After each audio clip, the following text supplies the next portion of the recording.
ما حطيتش سيستم، اي رقم هيجي لك مش هيستنى، هتصرفه قبل ما يجي. لان بعد شوية ما بيبقاش عندنا وعي ما بين اللي انا محتاجه واللي انا برغب فيه.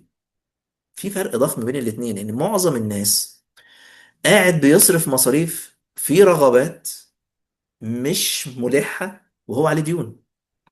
فعلى اللونج تيرم هيحصل مشاكل اكبر، والديون هتزيد، والرغبات مش هتخلص. فانا ممكن يكون عندي تي شيرت اتنين تلاتة، بس انا اللون ده كمان عايز ازوده، وعايز اجيب الاكسسوارز للحتة دي، وعايز ازود. ما عنديش مانع انك تكون حاطط حاجة للقصة دي، منظمها. اني انا والله عامل جزء للترفيه شهري، سنوي، نصف سنوي، وات ايفر، انا عامل له نسبة. فانا بصرف بدون تأنيب ضمير. انا خلاص هشبرق نفسي، هشبرق اسرتي، هتدلع، بس انا اعمل لها سيستم. مش انا الحمد لله ربنا رزقني فلوس يلا نصرفها، ربنا رزقني يلا نصرفها. كوعي انا اتحولت لشخص ما بقاش عنده وعي بالفلوس. وهتلاقوا الناس اللي ما عندهاش هذا الوعي ممكن دخلها بيزيد بس عندها نفس المشكله، والدخل زاد تاني عنده نفس المشكله، ولو دخله زاد تالت وتالت ورابع وخامس وسادس ومليون هتفضل نفس المشكله. دايما هيلاقي بوابات. ليه؟ لانه في استحقاق ان انا ما ينفعش يستنى في واقعي فلوس. انا هتجن واصرف الفلوس. ناس كتير بتقول الكلمه دي ومش واعي عليها. انا ما بيرتاحليش بال غير لما الفلوس تتصرف. دي الفلوس بتتصرف قبل ما تيجي.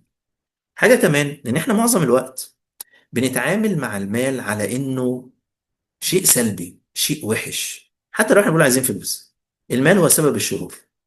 المال ده يودي الناس في داهيه، المال ده خلى الاخوات يخسروا بعض، المال ده بيغير الناس على بعض، المال ده مش، كأن المال هو السبب، هو المتهم. انت المتهم، انت السبب. في نفس الوقت انت ما اتجوزتش عشان الفلوس، انت ما سافرتش ليه عشان الفلوس، انت ما عملتش ليه عشان الفلوس. ايوه الفلوس هي السبب، مش مهاراتك هي السبب، مش لانك ما طورتش نفسك هو السبب، مش لانك ما تعقش عندك وعي هو السبب. لا، هو الفلوس هي السبب. طب نعمل ايه لما تيجي؟ انا مستنيها تيجي. فالفلوس مشتومه ومتهمه وهي السبب في كل حاجه، ومع ذلك بقولها تعالي. يعني انا جايب شخص قاعد بشتم فيه، بقول له انت السبب، انت اللي وديتني في داهيه، انت ما تجيب حضنيات. هو ايه انت مجنون ولا دماغك؟ فانت قاعد تتهمه طول الوقت، وفي نفس الوقت تقول له تعالى تدفق لواقعي. فانا محتاج يبقى عندي هذا الوعي.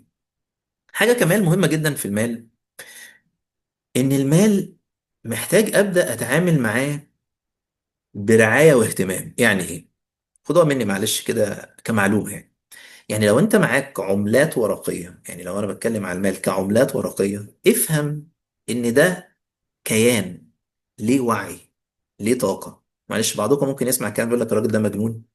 لو انا احسنت الى عملة ما هتجيب اخواتها. قول كمان. يعني في بعض الناس تتعامل مع الفلوس انها بتكرمشها وتعملها وبتاع. راقبوا الناس اللي في بنوك مثلا، الفلوس بتطلع من البنك عاملة ازاي. وراقبوا لو رحت لواحد بياع في سوق مثلا بيبيعوا فصال وحاجات زي كده، الفلوس بتطلع ازاي، تاخد الفلوس من ايده عاملة ازاي، وده الفلوس بتاخدها منه عاملة ازاي. دي جهة ممتلئة بالأموال، فلوس متنظمة مترتبة نظيفة معمولة بطريقة معينة، وده امسك وبتاع وإيده فيها زيت وإيده.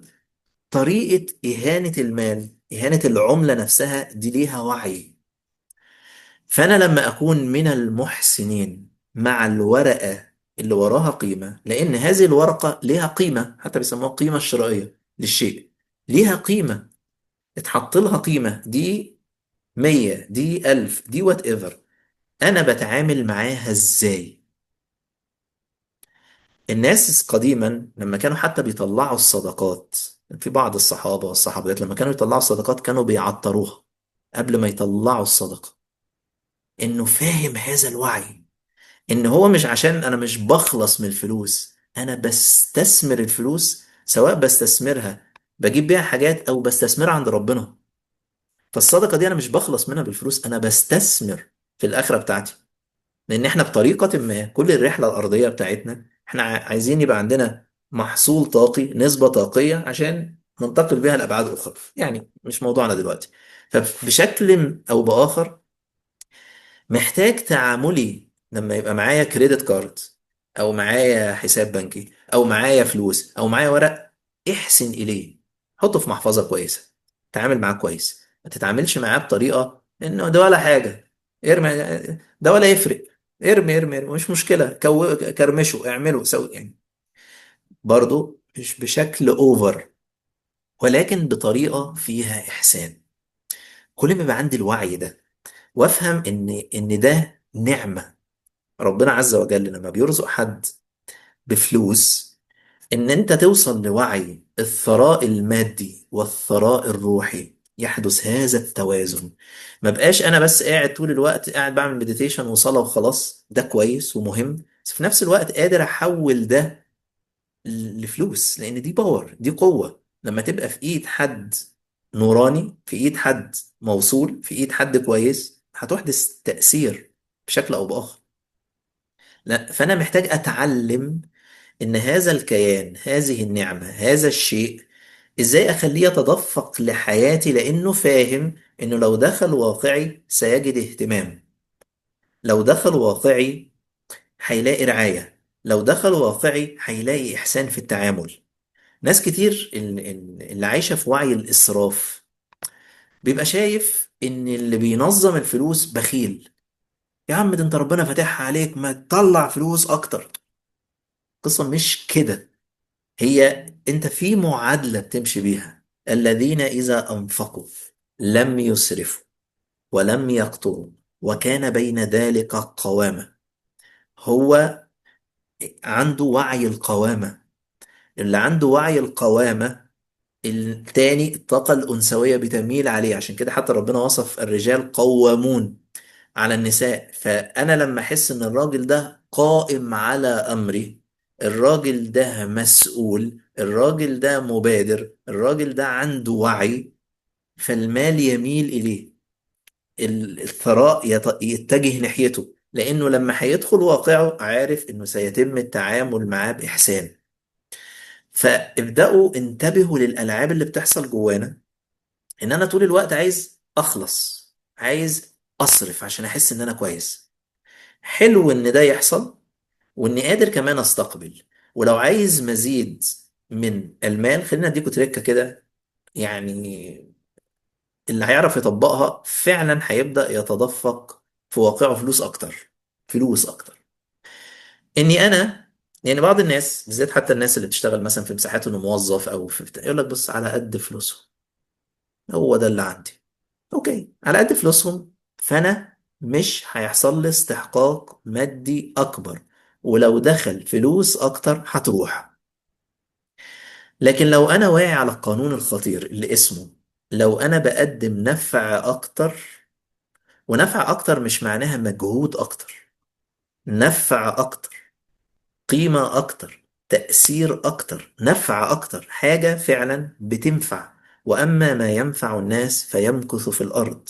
يعني لو قدمت نفع أكثر، مفيش حل غير إن دخلك ورزقك المادي هيزيد. يعني أنا دلوقتي لو في وظيفة ما، والوظيفة ديت ليها جوب ديسكريبشن، وأنا فعلا بعمل هذا الشغل بأعلى درجات الإحسان اللي في سعتي. خليني أضبط معاكم وعي الإحسان، الناس اللي ما خدتش معايا كورسات أو حاجة اتكلم كتير في وعي الإحسان.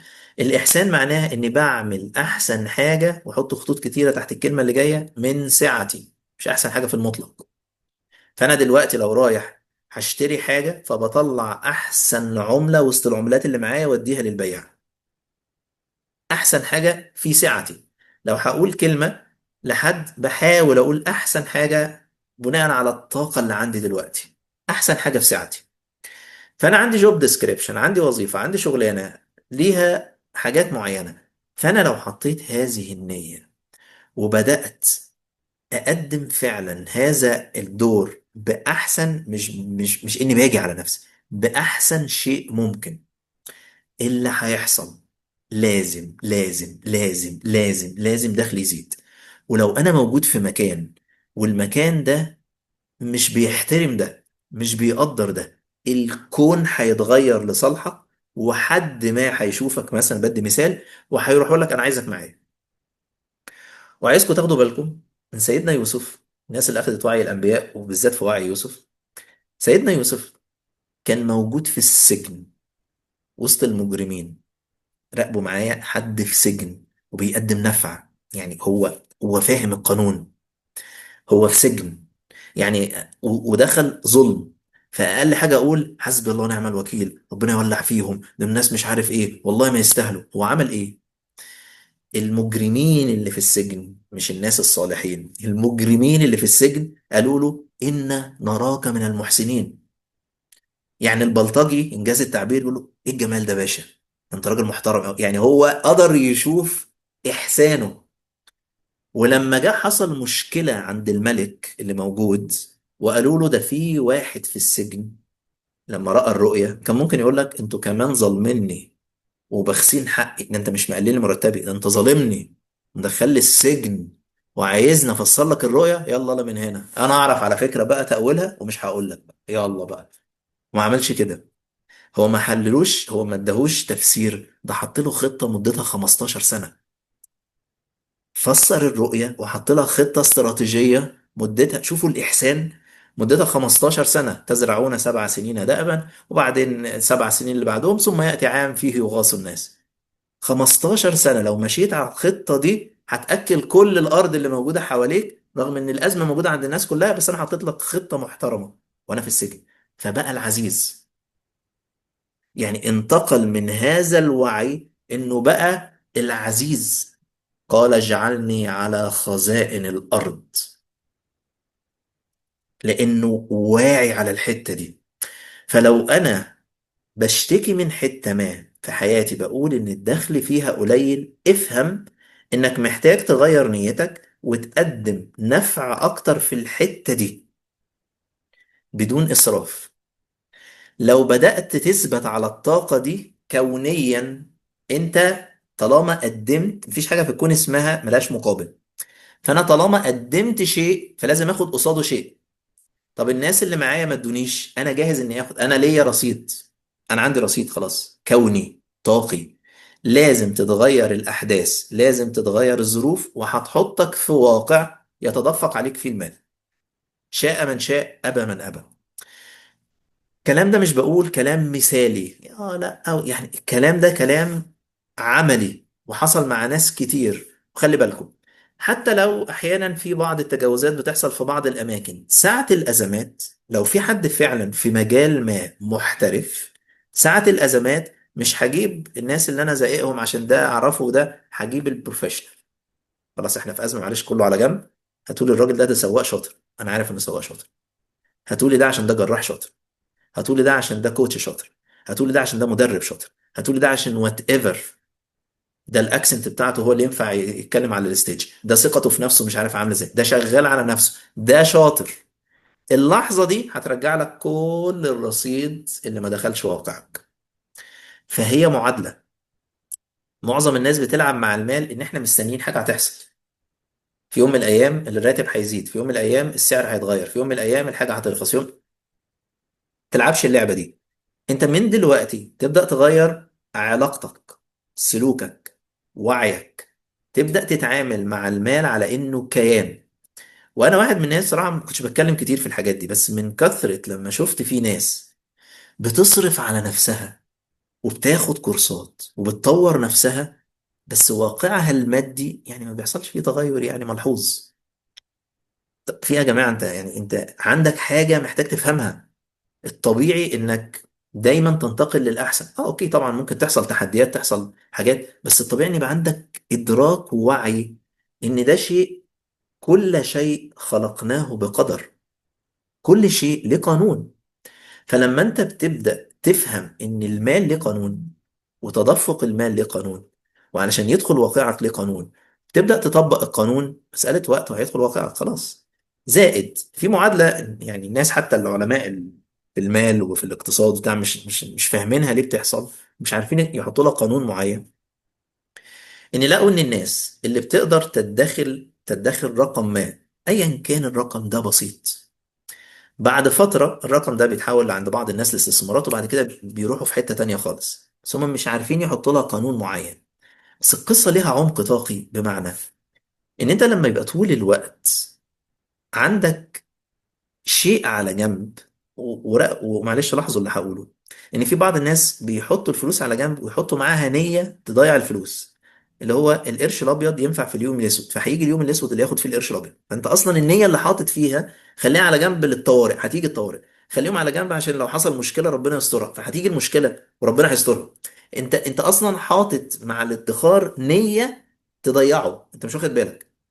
بس انت لما بيبقى عندك احساس طول الوقت انك عندك زياده، عندك زياده مش حاطط عشان لو حصل حاجه، في دايما زياده بقى لايف ستايل، في دايما حاجه على جنب. زي بالظبط كده ان معظم الناس مش شاغل همه مثلا احنا لو جوعنا مش هنلاقي ناكل، ما التلاجة فيها اكل. يعني دايما الاكل اللي موجود مش هيبقى يعني هيبقى فيه نسبة. فانت معظم الوقت حاسس ان حتى لو جوعت الدنيا تمام. باستثناء بقى انت بقى هرفع عليك حاجة معينة، ده موضوع تاني. بس القصة ان لو انا واعي اني بقى عندي ثقافة اسمها ان اللي داخل طول الوقت اكتر من اللي خارج، مش عشان انا زانق على نفسي، بعد شويه هتبدا تطور نفسك ازاي ازود اللي داخل بنفس القانون. مش ما لان الناس اللي مش واعيه على القانون ده يقول لك اصل اللي داخل بصراحه رايح، فرزقه يتسع، يبقى برضه رايح. هتظهر رغبات جديده وهتظهر احلام جديده، بالعكس ده ممكن يتداين. وفي ابحاث اتعملت على الناس اللي كانوا بيكسبوا اللوتري وبيكسبوا الحاجات دي ان معظمهم يتسجنوا ينتحروا يحصل لهم مشاكل، لان هو اصلا ما عندوش وعي مالي. رغم ان ممكن فلوس تدفقت عليه بس هو ما عندوش وعي استثماري. يعني لو يعني مثلا معظم الناس لو جيت سالته لو انت ربنا رزقك دلوقتي بمليار هتعمل ايه، هيتكلم في الصرف. هجيبه هجيبه هجيبه هجيبه هجيبه هجيبه. هو وعيه في الصرف. مش بقول انه ما يصرفش، بس انا هصرف كذا، هستثمر كذا، هوسع كذا. والناس اللي وصلت لدرجات استحقاق عالية هيبدأ يفكر ازاي انفع اكتر. خلي بالكم، يعني لو في حد اصلا عنده نية النفع وهو فعلا حاطط طاقة في النفع بدون افورة، نفع متزن، وربنا فتح عليه اكتر هينفع اكتر. يعني خلي بالكم، المال والرزق هيزود اللي موجود مش بيغيره. نقول كمان الرزق اللي بيدخل حياتك هيزود اللي موجود مش بيغير اللي موجود. يعني لو انت شخص خواف، الفلوس اللي هتزيد في واقعك هتخوفك اكتر. لو انت شخص كريم، لو ربنا رزقك هتبقى كريم اكتر. لو انت شخص حريص هتبقى حريص اكتر. لو انت شخص شكاك هتبقى شكاك اكتر. فالمال هيربكك، الرزق بيزود اللي موجود بيعمل فوكس عليه. انت بس مالكش دعوه، اديني بس المليار ومالكش دعوه. لو دلوقتي حالا حالا حالا دخل المليار هترتبك، احطهم فين؟ طب احطهم في بنك؟ طب اسيبهم في البيت؟ طب حلول الفلوس دي جت منين؟ لا لا لا مش عارف، لا لا لا ابدا ارتبك. الا لو انا عندي وعي تدوير الرقم ده. فأي رقم سيبكم من الرقم هو 100 ولا 1000 ولا تريليون ولا، أنا عندي القدرة على تدويره. يعني إيه عندي القدرة على تدويره؟ يعني أنا بقدر أخده وأقدر أحركه. يعني الرقم ده في سعتي، لأن هي في النهاية أرقام. ممكن واحد في وعي ما يقول لك حرام، ده عمل فرح بنته معرفش بكام مليون، هو الرقم ده بالنسبة له رقم أنت شايفه من المسرفين، بس دي سعته. زائد إن في أبعاد أخرى أنت ممكن ما تبقاش شايفها. انا في فتره في حياتي احد الاسرار يعني، في فتره في حياتي انا كنت شغال ويدنج بلانر اوكي. فانا فاهم فانا فاهم ان الناس لما تعمل افراح مثلا، انت شايف بس الصوره اللي بره، ان بنت فلان ده صرف عليها الرقم، بس انت مش شايف كميه الويترز وكميه الاكل اللي اتعمل وكميه الفنادق اللي اتحجزت وكميه الناس اللي سرفست وكميه العربيات وكميه وكميه وكميه وكميه. كل الحاجات دي في مصادر دخلت لناس كتير. عشان كده الناس دي بطريقة أو بأخرى، يعني أنا مش بقول إن حد يروح يقترض ويعمل كده، بس هو ده سعته، الرقم ده في سعته أصلا. هو بيعرف يدوره وبيعرف يكسبه. هو الرقم ده بيعرف خلاص هو مش حاسس بتأنيب. أنت إمتى بتحس بتأنيب؟ لما أحس إن الرقم ده طب هيجي تاني، طب هعرف أجيبه تاني. لكن هو خلاص بقى عنده سيستم، الرقم ده بيعرف يدخله ويعرف يطلعه. فبالنسبة له هو شخص بيعمل كومباوندات مثلا يعني. فلما نتكلم في مليارات هو بالنسبة له الرقم ده عادي. مش عادي علشان هو عنده. معظم الناس بتتعامل مع الفلوس انا عايز يبقى عندي. الفلوس مش هتيجي لده بالظبط كده. انا عايزك يا بت تسيبي بيت اهلك وتعيشي عندي، انا مش هجي لك اصلا، هخاف منك. لو انا ست واصله لدرجه من النضج ولقيت في راجل بيقول لي انا عايزك يا بت تبقى عندي تخدميني، مش هجي لك. لكن لو انا فهمت ان المال ده انا لو دخلت في حياة حد هو عارف يحركه، هو عارف يصرفه ويكسبه، ليه سيستم بطريقة او باخرى، فالرقم ده هيخش حياته بسهولة، وهيصرفه بسهولة، وهيعرف يكسبه بسهولة ويكسب اكتر منه. فهو خلاص عنده الرقم ده، ودي نسبة. ففي حد شايف ان العشرة رقم كبير، وفي حد شايف ان المية رقم كبير، وفي حد شايف ان الالف رقم كبير او صغير، في حد شايف المليار ده رقم عادي. وكل ما يعني هي في النهاية طاقة، مين اللي قادر انه يكسبها ويدورها؟ قدرتي على تدوير الطاقة دي تخلي الطاقة دي سهلة تبقى موجودة في واقعي بكل سهولة.